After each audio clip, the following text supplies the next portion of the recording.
Assalamu alaikum wa rahmatullah. Dear learners and viewers, how are you? I hope you are well. Alhamdulillah, I am also fine. This is Abdul Bari. Today I am going to take a very important class, that is from compound to complex sentence. Before going to take the class, I want to say something about this topic: compound sentence and complex sentence. Compound sentence যে সেন্টেন্সে দুই বা ততোধিক principal clause থাকে এবং কোনো subordinate clause থাকে না, অর্থাৎ পরাধীন বাক্যাংশ থাকে না, তাকে বলছি আমরা কম্পাউন্ড সেন্টেন্স। এবং এই সেন্টেন্সটি and, but, or, not, not only, but also এগুলো দিয়ে যুক্ত থাকে। কমপ্লেক্স সেন্টেন্স যে সেন্টেন্সে একটি মাত্র প্রিন্সিপাল ক্লজ থাকে এবং এক বা একাধিক সাবঅর্ডিনেট ক্লজ থাকে তাকে আমরা বলছি কমপ্লেক্স সেন্টেন্স। কমপ্লেক্স সেন্টেন্সে কখনোই একটার বেশি প্রিন্সিপাল ক্লজ থাকবে না এবং একের অধিক সাবঅর্ডিনেট ক্লজ থাকতে পারে। এই বাক্যে আমরা when, as, since, though, although, if, WH words, so, dot dot that, so that এই জাতীয় কনজাংশন আমরা দেখতে পাবো। তো চলো দেখি, let's get started and enjoy the class. প্রথমে যে বাক্যটি আমরা লিখেছি যে there was no drinking water in the house, so he went out to fetch it. বাসায় খাবার পানি ছিল না, তাই সে পানি আনতে বাইরে গেছিল আর কি। এখানে আমরা দেখতে পাচ্ছি শো রয়েছে, এখানে দেখো এখানে কি রয়েছে, শো রয়েছে এবং দুটি principal clause, there was no drinking water in the house, আরেকটা হচ্ছে he went out to fetch it. এখানে তাহলে আমরা সিন্স অথবা অ্যাজ অথবা হোয়েন, যদি কারণ বুঝায় তাহলে সিন্স অ্যাজ দিব প্রথমে, আর যদি সময় বুঝায় তাহলে হোয়েন দেব কমপ্লেক্স সেন্টেন্স করার সময়। তো এখানে দেখো there was no drinking water in the house, বাসায় খাবার পানি ছিল না। সো হি ওয়েন্ট আউট, তাহলে এটা একটা কারণ যে বাসায় পানি না থাকার কারণে সে বাইরে গেছে। তাহলে আমরা এখানে সিন্স অথবা অ্যাজ নিতে পারি। প্রথমে নেব since. Since there was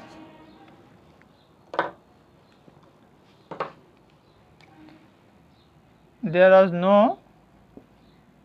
drinking water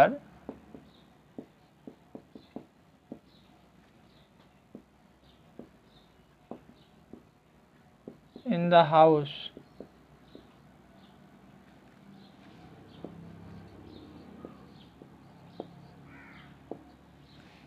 শোটা উঠে যাবে, বাকিটা বসাই দেব। He went out to fetch it. তাহলে আমরা কি করলাম এখানে, যে যখন সিন্স, অ্যান্ড অথবা শো অথবা দেয়ারফর দিয়ে কোনো কম্পাউন্ড সেন্টেন্স থাকে এবং প্রথমটি দ্বিতীয়টির কারণ হয়, অর্থাৎ দ্বিতীয়টির জন্য দেখো এখানে there was no drinking water in the house, বাসায় খাবার পানি ছিল না। সো হি ওয়েন্ট আউট, কারণ বোঝাচ্ছে, এই কারণে সিন্স বসালাম। তাহলে কারণ বোঝালে আমরা কমপ্লেক্স সেন্টেন্স করার সময় কী নিব, সিন্স অথবা অ্যাজ বাক্যের শুরুতে, এবং শো অথবা দেয়ারফর অথবা অ্যান্ড কম্পাউন্ড সেন্টেন্স যেটা কনজাংশন হিসেবে কাজ করছিল সেটাকে আমরা উঠিয়ে দিব, সেখানে কমা বসাবো, বাকি সকল তথ্য ঠিক থাকবে। Since there was no drinking water in the house, he went out to fetch it. Give up your bad habit, তুমি তোমার খারাপ অভ্যাস ত্যাগ করে দাও। And you will be honest, এবং তুমি সৎ হয়ে যাবে। এখানে দেখো কম্পাউন্ড সেন্টেন্সটি অ্যান্ড দ্বারা যুক্ত আছে এবং প্রথমটিতে দ্বারা শর্ত বোঝাচ্ছে যে give up your bad habit, খারাপ অভ্যাস ত্যাগ করে দাও। And you will be honest, তাহলে তুমি সৎ হবে। তাহলে শর্ত প্রকাশক যদি কোনো কম্পাউন্ড সেন্টেন্স থাকে তাহলে প্রথমে আমরা ইফ নিব। তাহলে ইফ ইউ সাবজেক্ট নিব, if you give up your bad habit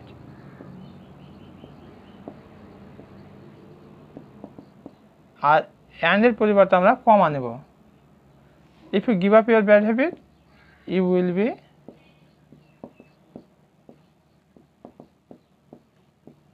honest. একটু খেয়াল করে তাহলে আমাদের বুঝতে সহজ হবে। Give up your bad habit and you will be honest, খারাপ অভ্যাস ত্যাগ করে দাও এবং তুমি সৎ হয়ে যাবে, শর্ত বোঝাচ্ছে। তাহলে কম্পাউন্ড সেন্টেন্স যদি শর্ত বোঝায় এবং সেটাকে কমপ্লেক্স সেন্টেন্স করতে বলা হয়, তাহলে আমরা প্রথমে কি নিব? ইফ। আর এখানে যেহেতু ইম্পারেটিভ সেন্টেন্সের ক্ষেত্রে এটা উজ্জ্বল আছে, সঙ্গত কারণে আমরা এটা নিয়ে আসছি। If you give up your bad habit, আর অ্যান্ডের জায়গাতে আমরা কি বসাইছি? শুধু কমা। এটার পরিবর্তে কি বসাইছে? শুধু কমা বসাইছে, বাকি সকল তথ্যই ঠিক আছে। আচ্ছা, তানিয়া নোডেড, মাথা নাড়ালো, ইন এগ্রিমেন্ট, চুক্তিতে, but she was extremely nervous, সে চরমভাবে কি ছিল? নার্ভাস ছিল, মানে ভয় পেয়ে যাচ্ছিল। তাহলে এখানে দেখো বাট অথবা এট,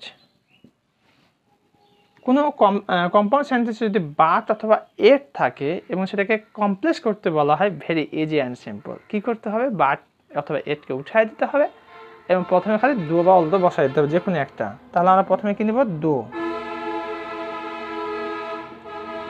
দো তানিয়া নোডেড ইন এগ্রিমেন্ট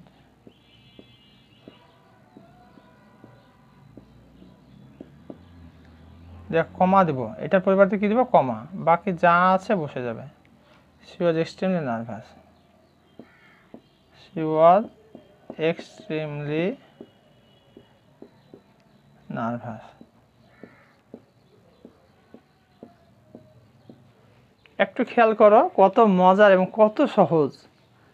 যদি কোনো কম্পাউন্ড সেন্টেন্সে বাট অথবা এট থাকে, তাহলে কমপ্লেক্স সেন্টেন্স করার সময় বাট অথবা এটকে উঠিয়ে দিব, আমরা রাখবো না। আর প্রথমে কি বসাবো? দো অথবা although. Though Tania nodded in agreement, she was extremely nervous. Though Tania noted in agreement, she was extremely nervous. Very easy and simple. I will think that you will practice all this. Work দিয়ে যদি কোনো compound sentence থাকে এবং complex sentence করতে বলা হয়, তাহলে আমরা কিভাবে করব? প্রথমে আমরা ইফ ইউ ডু নট এতটুকু নিব আমরা। ইফ ইউ ডু নট, ওয়ার্ডটা উঠিয়ে কমা বসাবো, সকল তথ্য ঠিক থাকবে। তাহলে দেখি এটা কি বলছে? স্পিক দ্য ট্রুথ, সত্য কথা বলো, or you cannot gain in your life. তাছাড়া তুমি কি করতে পারবে? তোমার জীবনে সফল হতে পারবে না। তাহলে শর্ত বোঝাচ্ছে এবং নেগেটিভ রয়েছে, তাহলে আমরা কি নেব এখানে? If you do not, if you do not speak the truth, comma হবে। If you do not speak the truth, you cannot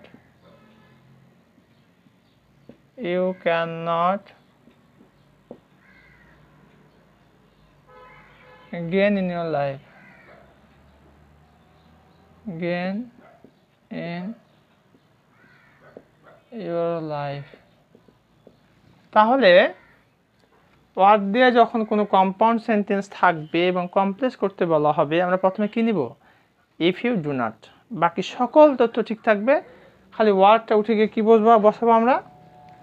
এই ওয়ার্ডটাকে উঠাই দিয়ে কমা বসাই দেব, বাকি সকল ইনফরমেশান ঠিক থাকবে। Rahim had kill the bird and it made the winds blow. Rahim পাখিটাকে মারলো এবং এটা বাতাস শুরু করে দিল। অর্থাৎ তার একটা অভিশাপ বলতে পারো বা কারণ বলতে পারো যে পাখিটাকে মারাও সারা আর আবহাওয়া খারাপ হওয়াও সারা, বাতাস শুরু হয়ে গেছে। তাহলে রহিম হ্যাড কিল দ্য বার্ড, একটা জিনিস খেয়াল করো তো, এই দি বার্ড আর ইট একই ব্যক্তি, একই জিনিস না। রহিম হ্যাড কিল দ্য বার্ড, পাখিটাকে মারলো, অ্যান্ড ইট মেড, ইট মানে কেটা? এই পাখিটা। তাহলে রুলটা এবার বলছে, মনোযোগ দিয়ে শুনি আমরা। যদি প্রথম ক্লজে এমন কোনো নাউন বা প্রোনাউন থাকে যেটাকে দ্বিতীয় ক্লজের প্রোনাউনটি নির্দেশ করে, দ্বিতীয় ক্লজের প্রোনাউনটি নির্দেশ করে, তাহলে কমপ্লেক্স সেন্টেন্স করার সময় আমাকে রিলেটিভ প্রোনাউন এখানে ব্যবহার করতে হবে। রিলেটিভ প্রোনাউন কোনগুলো? হু, হুইচ, দ্যাট। তাহলে এটা কীভাবে করব? রহিম হ্যাড কিল দ্য বার্ড, দেখো কোনো কিছু চেঞ্জ করি না পর্যন্ত। এবার মজার বিষয় হচ্ছে যে অ্যান এইটুকু থেকে শুরু করে এইটুকু, আমরা কি করব, এই অংশটুকুকে বাদ দিব। এখন এটার পরিবর্তে আমরা কি নিব, এখন একটা রিলেটিভ প্রোনাউন নিব। Which, that. বলো তো কোনটা বসালে সঠিক হবে? হু বসাবো না হুইচ না দ্যাট? দেখো এটা দ্য বার্ড, এটা কোনো ব্যক্তি না যে হু বসাবো, হু বসা যাবে না। হুইচ কোনো বস্তু না যে হুইচ বসাবে। এবার তাহলে আমাদেরকে দ্যাট বসাতে হবে এখানে। That made the winds blow. এখানে রিপিট দ্য রুল।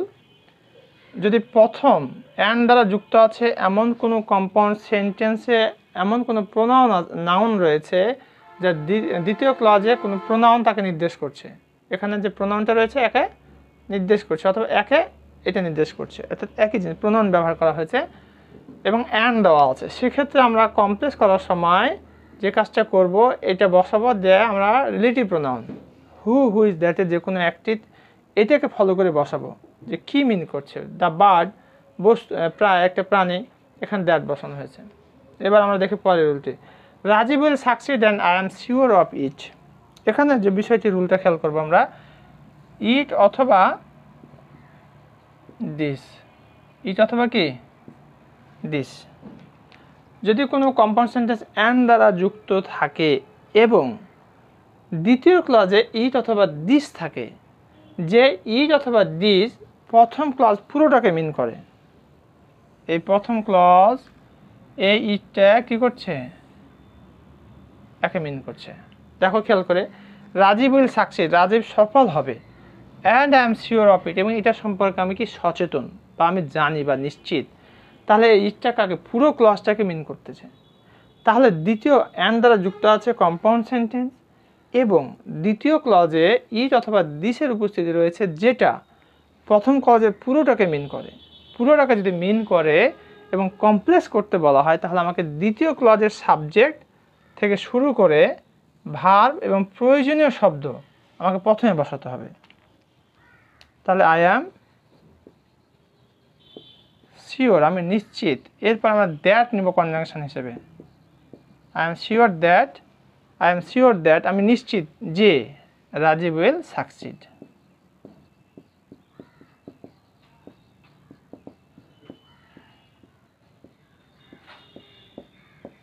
পুনরায় আমি রুলটি বলছি, মনোযোগ দিয়ে শুনি, কারণ এটা খুবই গুরুত্বপূর্ণ একটি রুল এবং পরীক্ষাতে প্রায়শই দেখা যায় এসে থাকে। অ্যান্ড দ্বারা কোনো কম্পাউন্ড সেন্টেন্স যুক্ত আছে এবং দ্বিতীয় ক্লজে ইট অথবা দিস আছে, যে ইট অথবা দিস প্রথম ক্লজে পুরোটাকে মিন করে, তাহলে আমাকে কমপ্লেক্স করার সময় আমরা কি করব, সাবজেক্ট থেকে শুরু করে ভার্ব এবং এক্সটেনশন কিছু ওয়ার্ড যেটা প্রয়োজন সেটা আমরা প্রথমে নেব। তাহলে আই এম শিওর, আমি নিশ্চিত।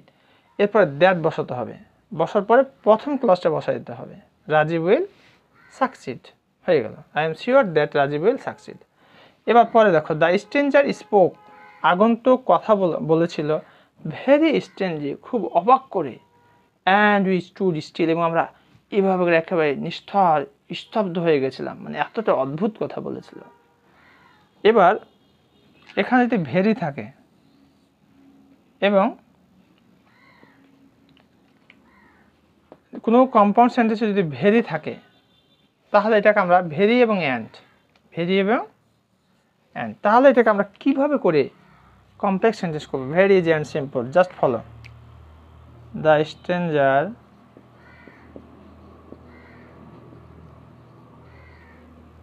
স্পোক so strangely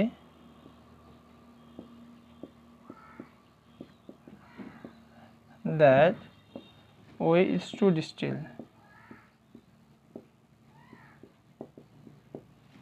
আচ্ছা, আমাকে বলো তো আমি কি পরিবর্তন করেছি। দেখো তো এই বাক্য থেকে এই বাক্যের মধ্যে কি পরিবর্তনটা এসেছে। ভেরি ছিল এবং অ্যান্ড ছিল, সেক্ষেত্রে আমরা পরিবর্তনটা কি নিয়েছি এদের পরিবর্তে। ভেরি সিম্পল, ভেরি পরিবর্তে কি নিয়েছি, সো নিয়েছি, আর অ্যান্ডের পরিবর্তে কি নিয়েছি, দ্যাট নিয়েছি। তাহলে কোনো কম্পাউন্ড সেন্টেন্সে যদি ভেরি এবং অ্যান্ডের উপস্থিতি আমরা দেখতে পাই এবং সেটাকে কী করতে বলা হয়, সে কমপ্লেক্স করতে বলা হয়, তাহলে প্রথম ভেরি জায়গাতে আমরা শো নিব। The stranger spoke so strangely that we stood still, আমরা একেবারে হয়েছিলাম,